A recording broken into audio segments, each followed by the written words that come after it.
How does it feel to be in London? Ground Zero. This is Public Enemy base. People don't know that. Then they never heard It Takes a Nation, a Million to Hold Us Back, which is pretty much, it says it all in the first 10 seconds. Hey, it feels good to be back in London, you know what I'm saying? You know, it feels good to be around some familiar surroundings and some familiar people.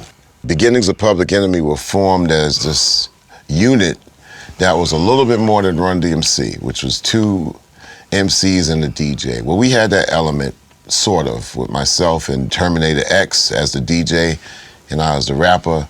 But this guy right here had a whole nother, previously undefined situation as he invented a role called the Hype Man. And it really came out in our second album, hinted at the first album. There was no words for them. There still ain't no words for him today. Professor Griffin, the S1Ws, which was like 1 and then 2 S1Ws, Security of the First World. That made up the original lineup of Public Enemy.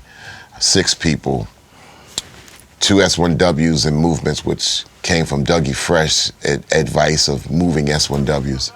Griff flanking left to right, myself going front and center, back with Terminator, and Flavor all over the fucking place. So that was a dynamic that we knew that no one else had ever seen before. Then along the way, 28 years later, DJ Lord replaced Terminator X in 1999, and on the suggestion of Griff was like expanding the sound into the band. Band meaning B-A-N-N-E-D, like we're a band from America. And it was really not just a band, but a rhythm unit that went alongside the turntablism of DJ Lord. And that had opened us up into a whole nother power realm where this man right here could further expand his definition of hype man into a musician. Everybody can play in the group except for me. I can't play the state lottery, but I do play a microphone well and I do command a band well. You know, I'm an innovator. I'm a creator. You know what I'm saying? And you know, I put some styles out there. You know, I started a lot of styles, the high top fade and all that. You know what I'm saying? Nobody loves him more than him. And that's right. Nobody loves me more than me. You know what I'm saying? He's been his #1 fan forever. Also, I put dances out there. You know what I'm saying? And each dance that I ever put out stayed out for about 2 years and better. Biggest influence, lyric writing and lyrics.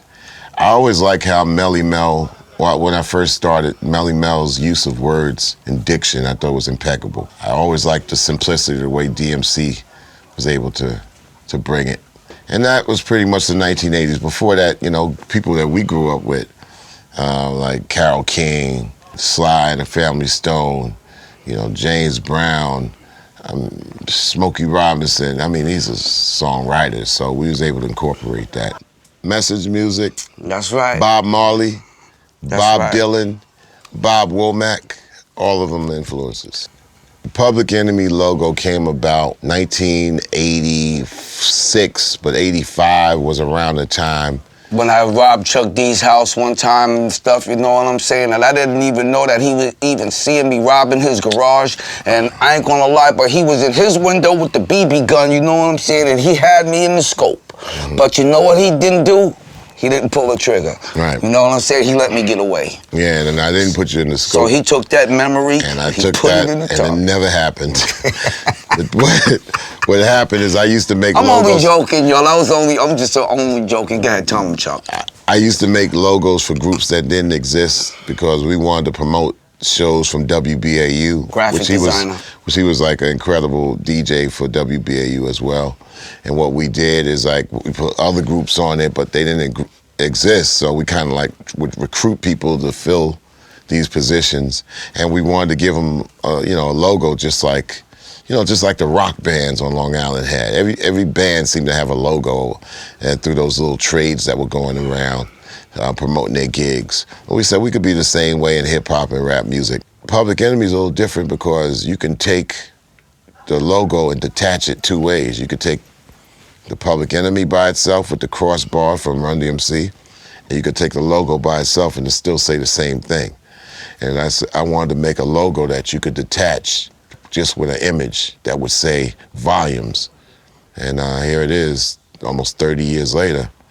Just that by itself, even without the text and the font, will speak pretty loud. tell you all about our iconic tracks, well, I mean, Fight the Power wouldn't have been as powerful as it ended up being probably what they say the most important rap record of all time that they all seem to say, without Spike Lee's movie Do the Right Thing with 25 years ago. But we also say that Fight the Power was significant and is significant because people could relate their struggle and their story to that, Fight the Power that be. It really was the second Fight the Power after the Isley Brothers did their version, the main version in 75. We did ours 14 years later, 25 years ago. So Fight the Power, strangely enough, never really got a lot of play in the United States. We got played through the movies. And radio had to okay, here we go. Which was almost like a revisit to Harder Than You Think over here in the UK, where it became a theme for the Paralympics, and this radio had to okay, here we, and that became our highest charting record of all time. 25 years later from our first record, even more than Fight the Power, which is a blessing. And all other songs, Rebel Without a Pause, Bring the Noise, 911 is a Joke. I mean, it's records that really will stand the test of statement and time.